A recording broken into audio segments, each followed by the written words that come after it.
Vamos falar sobre judaísmo e islão.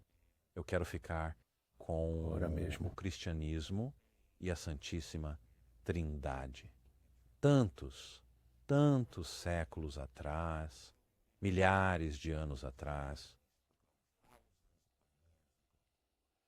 Ísis, Horus e Osíris eram considerados uma Santíssima Trindade. Por quem? Pelos gregos. Os nomes Ísis, Horus, Osíris são nomes gregos. São nomes gregos para personalidades africanas. Agora, mencionamos no início do programa que me refiro a mim mesmo como um especialista em recuperação de memória. Então, deixe-me desempenhar esse papel por um segundo. Por favor, Estamos faça aqui isso. em Washington, D.C. E o símbolo mais óbvio da capital da nação mais rica e poderosa da história humana é um objeto conhecido como o Monumento de Washington. Ele está no centro geográfico do que originalmente era a área de 10 milhas quadradas da capital dos Estados Unidos da América. Agora, esse símbolo é um símbolo africano antigo que representa a ressurreição de um rei africano chamado Assar, cujo nome foi posteriormente alterado pelos gregos para Osíris. Portanto, esse símbolo é o mais antigo símbolo de ressurreição conhecido pelo homem. E eu posso acrescentar, Rock, que esse símbolo foi desenvolvido na África, principalmente em Kemet, o país que os gregos renomearam de Egito. Esse símbolo tem mais de 6.000 anos. Ele representa um homem, um tsar, que foi o pai fundador de Kemet, a nação do povo negro. E um tsar foi assassinado por seu irmão. Seu corpo foi cortado em várias partes. Uma história diz que eram 14 partes espalhadas por toda a terra. A esposa de Tsar, Aset, conhecida como Ísis pelos gregos, procurou por todo o rio Nilo e encontrou 13 das 14 partes do corpo de Tsar. Ela colocou cada uma das partes e literalmente rememorou o marido. Lavou seu corpo com óleos, envolveu seu corpo em bandagens e criou a primeira múmia da história humana. E quando estava prestes a enterrar seu marido, ela lamentou, como qualquer esposa lamentaria, porque estava prestes a enterrar o homem que amava. Ela também lamentou porque, de acordo com uma história que tem mais de 6.000 anos de idade, uma história com muita documentação que vejo todos os anos quando viajo ao Egito, Aset também era virgem.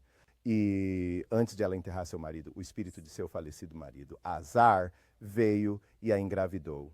E então, 9 meses depois, a virgem Aset deu à luz o filho deles, Heru.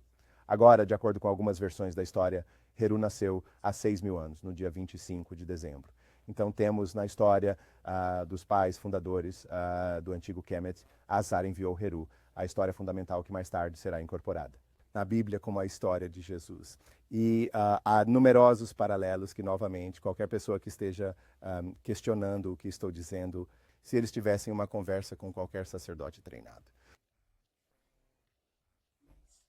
Um rabino ou bispo, alguém que estava indo para a escola de teologia, eles conhecem essa história. E essa é também a razão pela qual você encontrará o mesmo símbolo que se parece com o monumento de Washington. Era originalmente conhecido como Tekken. Nós o conhecemos melhor pelo seu nome grego, Abba. Eles encontrarão um Tekken no centro da Praça de São Pedro. Então você tem que fazer a pergunta, o que esse símbolo africano de ressurreição está fazendo no centro do Vaticano? E por que é?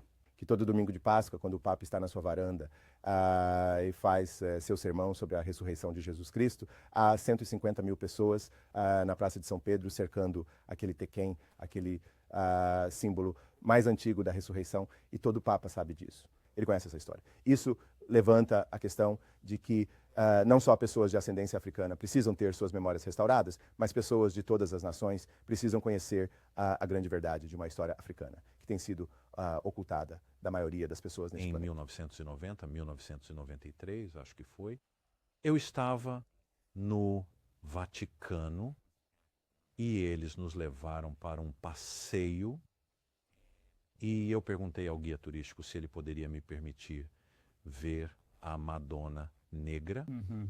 Achei que ele fosse ter um ataque do coração. Conte-nos sobre a Madonna Negra. Bem, a Madonna Negra, existem várias Madonas Negras. O Papa João Paulo II é da Polônia, Częstochowa, e em Częstochowa eles têm um santuário da Madonna Negra. Então, toda vez que o Papa ia para casa, ele ia e rezava aos pés da Madonna Negra. Esta é a versão grega de Ísis e Horus, que é a versão europeizada de Heru e Aset. Então, esta história que contei anteriormente sobre Aset e Heru e a virgem Aset sendo impregnada pelo espírito de seu marido Aset. E Aset dando à luz Heru no dia 25 de dezembro. Então, se seguirmos essa narrativa, Aset foi forçada a fugir para salvar sua vida, porque o rei de Kemet, Egito, naquela época, Aset estava procurando matar o filho. E assim, Aset e seu filho literalmente se esconderam nos juncos. Eu poderia levá-lo a templos no Egito e mostrar essas imagens. Ela era Aset e Heru foram adorados pelos gregos como a Madonna Negra e o Menino. E foi depois, muito mais tarde, que Eusébio pegou essas histórias antigas. Pegou esses mitos antigos, e essa é a essência disso.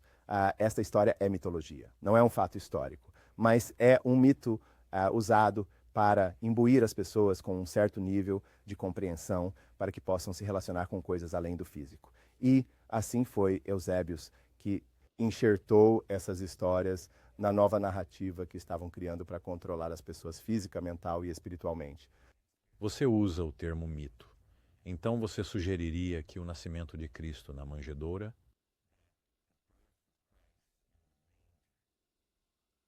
e a Santíssima Trindade é um mito também? Rock, você vai me pegar. Certo. É, Mas que deixe-me dizer fazemos? isto. Eu me lembro de 1981, lendo o livro de John Jackson, A Introdução à Civilização Africana. E John Jackson era um ser humano brilhante. Ele provavelmente tinha uma memória fotográfica, um brilhante estudioso. E em seu livro, Introdução à Civilização Africana, ele fala sobre o mito de Cristo. Agora, há um livro chamado 101 Mitos da Bíblia.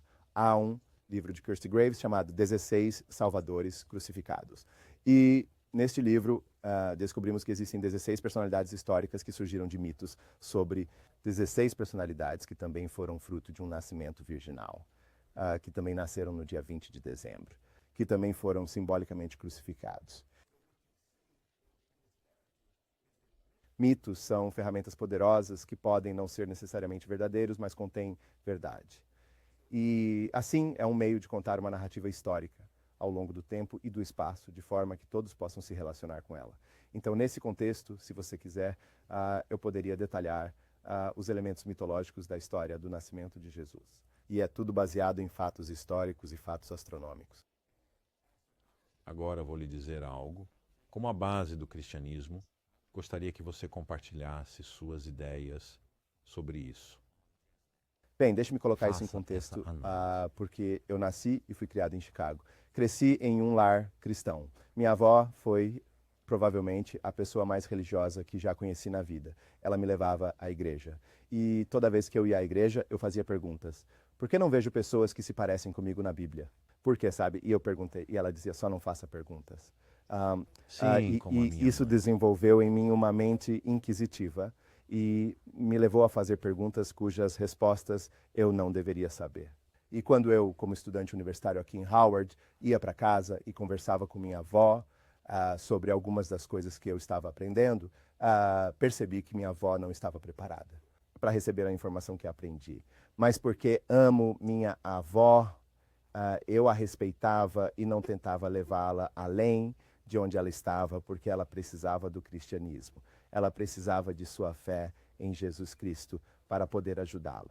Então, lide com a vida em Chicago nos anos 1960.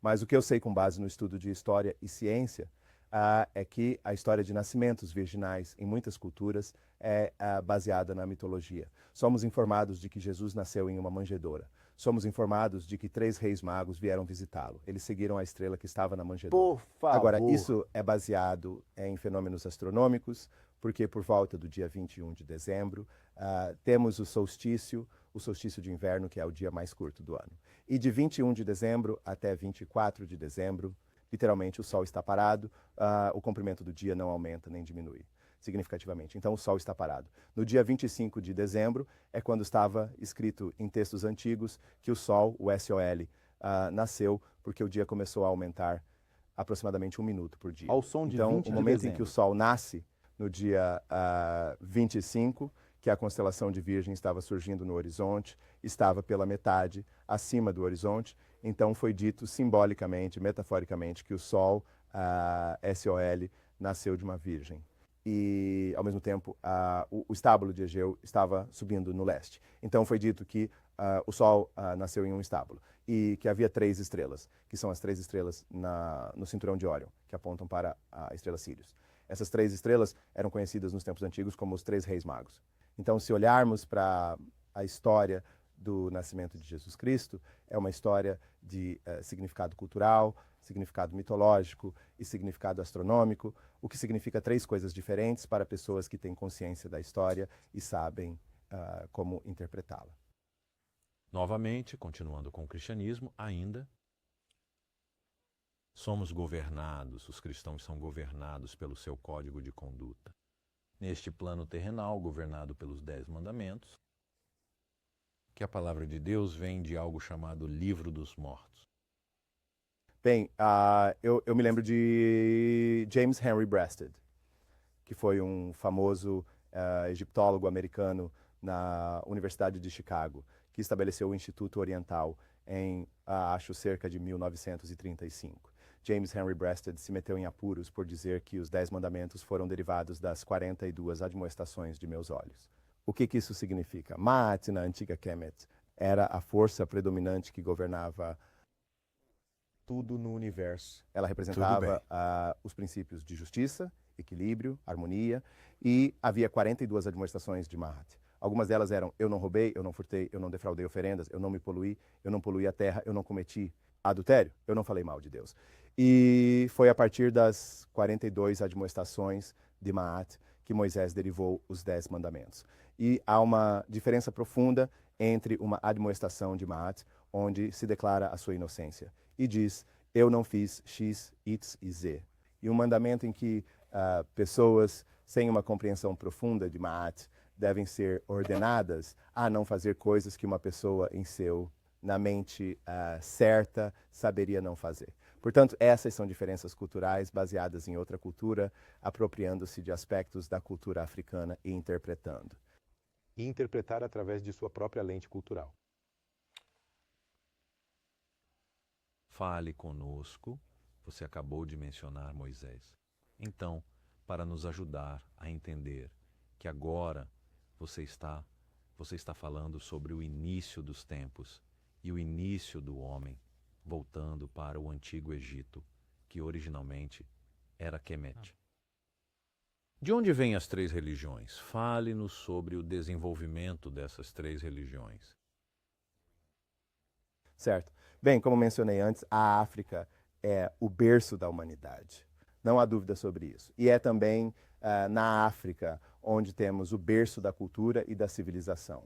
E um aspecto civilizador importante de toda a cultura é como as pessoas se relacionam com a presença invisível das forças da criação, que hoje chamamos de Deus. Os exemplos mais antigos de pessoas identificando-se com essa força invisível, que hoje chamamos de Deus. Agora, os antigos egípcios não tinham uma religião propriamente dita, não havia uma palavra em sua cultura para religião, mas eles tinham uma tradição espiritual. Os antigos egípcios ou quemitas foram responsáveis por nos dar a palavra Amém. Uma palavra que os judeus usam, os cristãos usam e os muçulmanos usam. É uma palavra na língua quemitique que significa a presença invisível do Criador. A presença invisível do Criador. E assim temos dentro desta estrutura um povo que entendia que existe uma força invisível que não podemos ver e que afeta tudo na vida. E por meio de um processo de identificação do que eles referem como natureza. Natureza é um termo que significa o princípio ou aspectos do Criador. A mente do homem é muito fraca, muito pequena para compreender a totalidade do Criador. Mas, ao entender os muitos fragmentos ou partes das manifestações visíveis do Criador no ar, na água, nas plantas, podemos vir a conhecer essa força. E ao conhecer essa força e incorporar esse conhecimento em nossas vidas, podemos cultivar um relacionamento onde nos elevamos. Assim, temos em Kemet as primeiras pessoas que falaram sobre um relacionamento com o invisível.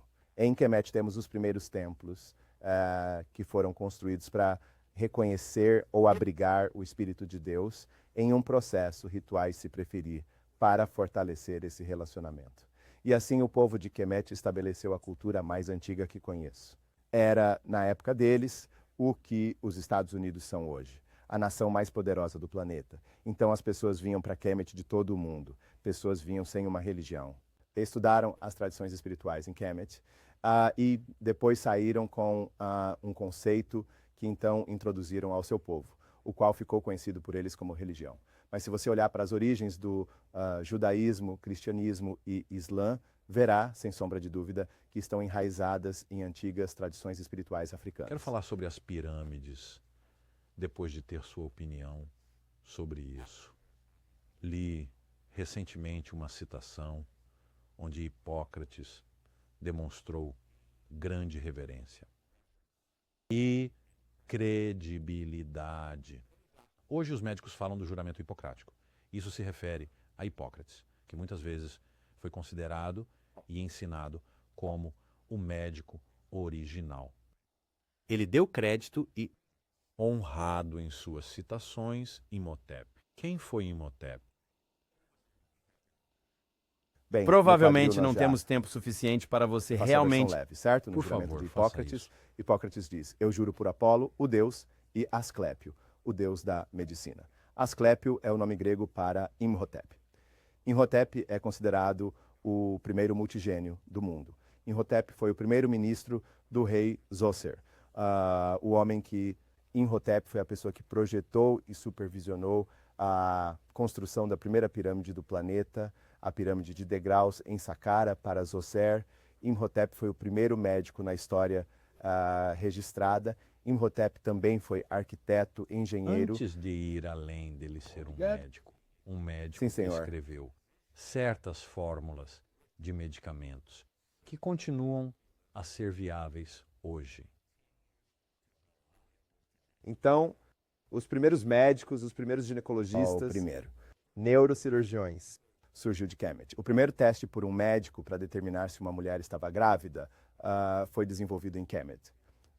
O primeiro teste para determinar o sexo de um bebê nasceu em Kemet. Então, se você tivesse todo esse conhecimento acontecendo na África, pelo menos, eu diria pelo menos 10 mil anos antes de Cristo.